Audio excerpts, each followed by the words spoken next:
Welcome to Study Session 4. Concept of helping. Introduction.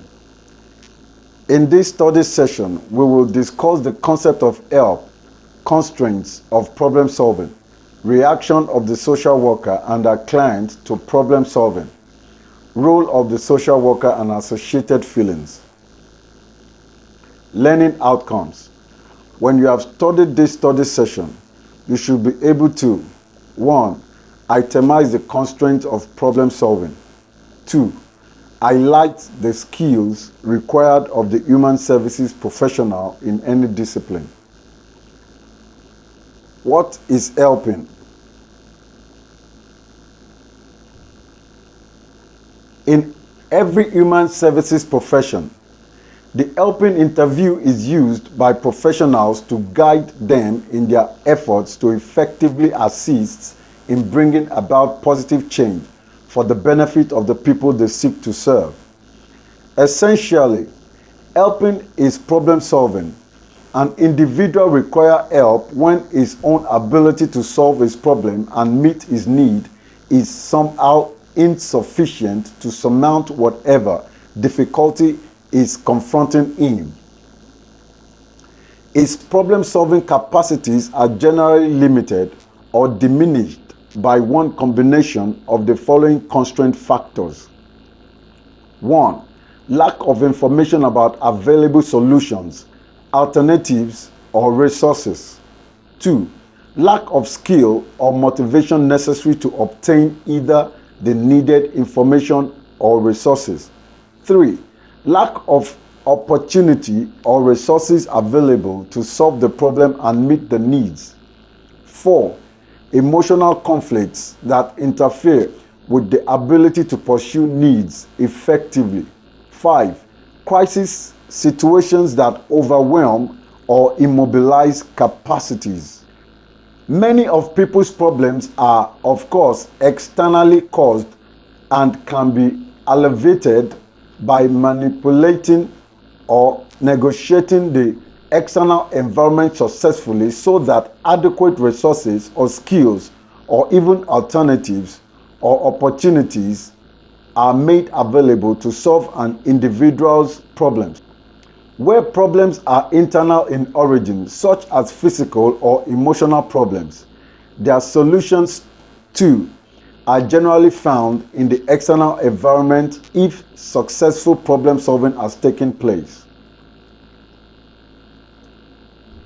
Problem solving is fundamentally educative, a learning experience. It is a process through which new problem solving skills are transmitted and by which new perspectives and coping patterns can be learned.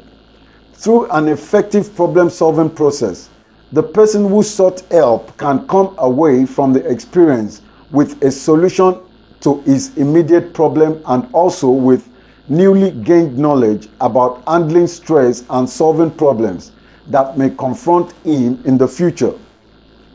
The most effective problem solving takes place when both the professional and the person needing help approach the problem from thin perspective. Together, they will join forces and talents to learn what is helpful and how to bring about problem solving most expeditiously and most effectively. Through their interaction and their exchange of knowledge will emerge an experience in which communication is established to facilitate problem solving and by which solutions are achieved. 2. Asking for help. Before the helping process can be set in motion, a deceptively simple step must be taken. Unblocking communication to allow problem solving to occur begins with asking for help. Clear enough? Or is it? The meaning of asking for help is of great importance to an understanding of helping and how to achieve it. The nature of helpfulness is determined not only by people's actual or perceived needs, but also by society's perceptions of those needs and its attitude towards helpfulness. Clearly, for example, our society as a commitment to making educational and medical assistance available to everybody. Because this is so, there is little or no negative connotation ascribed to asking for help with education or medical needs. However, our society also lauds self-sufficiency and denigrates dependency.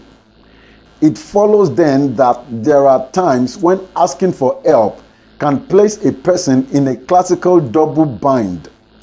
He may get the help he needs for his immediate problem, but he will have to bear the stigma attached to asking for that help. It is unfortunate that this continues to be so evident, but it is a reality that professional helpers must contend with if they will be effective on their clients' behalf. Asking for help makes people, in many instances, quite uncomfortable, almost uncomfortable, in fact, as the problem that prompted them to ask for help in the first place. The two most glaring examples of this set of circumstances are the person who is in psychotherapy and the person who receives public assistance. This may all seem ludicrous to the professional who will be helpful, but it is often quite painful for the person coming for help, because the discomfort engendered by being in a dependent position, as seen through society's eyes, can thwart problem solving and even cause the individual a withdrawal before helping is accomplished.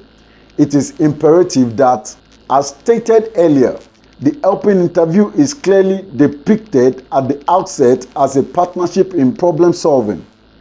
On the other hand, we are all of us, including the most skilled professional interviewer, heir to human frailties, including our own attitudes and biases about getting and giving help, which may not be entirely as egalitarian and objective as we like to believe. This is not to suggest that professionals who will be helpful are not well intended or earnest. However, it is essential that professionals review and assess their own attitudes towards giving and getting help before they go about offering it. Summarized briefly, classmates are asked to pair up and to take a 10-minute walk around the campus together. Certain rules are applied. The two may not speak to each other. For the first 5 minutes, one student will close his eyes and permit himself to be guided by the other. Then for the second 10 minutes, the process is reversed and the other student closes his eyes, trusting his classmate to guide him safely. The classroom discussions that usually follow a trust walk are very lively and revealing. To say the least, invariably, when asked, the students will say that they much prefer the role of helper, that the dependent posture of needing help made them uncomfortable and even anxious. Typically, their reactions to the two roles seems to be giving help, gratifying, getting help, frightening, giving help, powerfully, getting help, powerless, giving help, feeling important, getting help, feeling inadequate, giving help, feeling useful, getting help, feeling depressed, giving help, happy, getting help, angry. And this was just a classroom exercise. Potentially, the role of helper can carry with it a certain sense of power over another individual that is quite seductive. Everyone likes to maintain a sense of control over himself and his environment, which extends to the other people within that environment.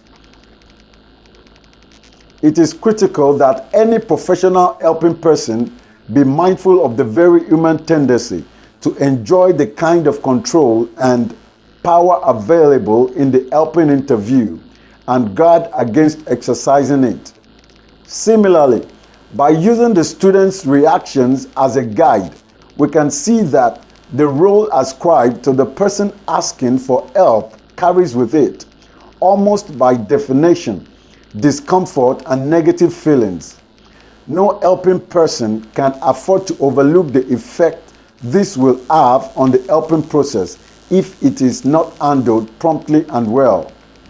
It is no doubt a reflection of the complexity of our modern industrialized society that there are now professional helpers, be they called teachers, nurses, social workers, or counselors, designated to assist people in problem solving. The complexity of common problems as well as the like complexity of achieving adequate solutions has necessitated the growth of professional helping. Our modern day struggles for comfort and purpose have stimulated the development of new skills and knowledge and indeed even of new professions and professionals. Although the focus of each discipline within the human services is somewhat different, all share a commitment to meeting people's needs and all utilize a problem-solving process to achieve that goal. Similarly, every discipline utilizes generic helping principles and techniques. The professionals of each, whether they are medical social workers, guidance counselors, vocational rehabilitation advisors, or psychologists, put into practice a range of generic human services, skills, and body of knowledge in order to be helpful. The skills required of the human services professional in any discipline include techniques for interviewing and counseling, ability to relate to groups, individuals, and communities, effectiveness in bringing about change, capacity for self-understanding and for a professional use of self, establishment of useful professional interdisciplinary relationships, knowledge of personality, group and societal dynamics. The human services professional maximizes his capacity for helping by utilizing these helping tools. The skills and techniques necessary for communicating effectively in order to bring whatever change is necessary to help someone work through a problem and achieve some satisfaction in himself and his life. The professional's goal is to facilitate the communication for helping. Study session summary. In this study session, you learned that the human services professional has been trained to integrate a sufficient knowledge based on resources and problem-solving interventions with a solid self-understanding. So equipped, the professional is armed with the ability to help a client assess a problem and its dimensions effectively, to explore alternative solutions thoroughly, and to stimulate appropriate open avenues toward action to precipitate positive change and problem resolution. End of study session 4. Thank you for listening.